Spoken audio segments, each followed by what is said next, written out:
Hulu is planning a new live streaming service set to rival traditional cable TV services. That's according to a report in the Wall Street Journal. Joining us now to talk about that is Mark Spoonauer, editor-in-chief at Tom's Guide. Mark, thanks for joining us. What's your take, I guess, initially on these reports? Do you think if it's true, it will make Hulu a stronger rival to Amazon and Netflix? Yeah, I think it will, because in a way they're going to be going at this sideways. Up until now, they've been trying to battle Netflix and Amazon by just like recycling old TV that you could have gotten yesterday if you had a DVR. And they've made some inroads with some of their original programming, but not enough to take on the likes of Netflix. So what this would do would give them original programming, the stuff that you like from regular TV, all in one bundle for about $40 a month, and that's still a lot less than traditional cable. So I think it'll stand out in its own way and potentially garner some market share. So speaking of sort of traditional cable, what about the cable TV providers? Are they doing enough to keep up with consumers increasingly cutting the cord? Yeah, I think they're in a tough spot because there are some cable providers that are offering so-called slim bundles starting at $15 a month.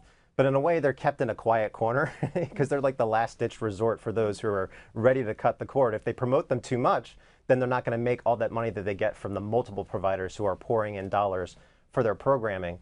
So I think in a way, this is really a warning shot for them, and they're going to have to get more aggressive in terms of offering alternative types of programming and pricing to keep people from bolting for the door.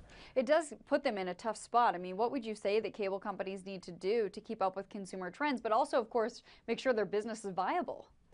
Yeah, I mean, I think they definitely have to. When you just look at the cable box itself and the interface, Comcast has done some things with their X1 box. But there's a reason why a lot of people are using, let's say, Sling TV. It looks really good on the web for people who don't even use their TV. But then Apple TV and others like, let's say, Roku and others like that, they have a really innovative interface. You could use voice to search. Everything is customizable.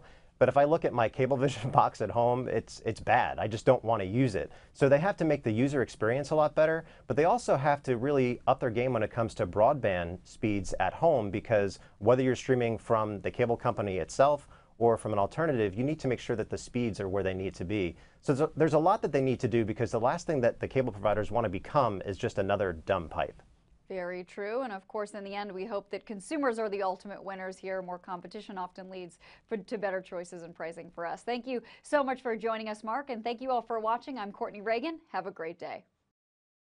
Hey CNBC fans, thanks for checking out our YouTube channel. Here you're going to find videos packed with all of the information that you need to be smarter about your finances. You can subscribe by clicking right here and click on all the videos around me or the I right here to watch the latest from CNBC. Thanks for watching.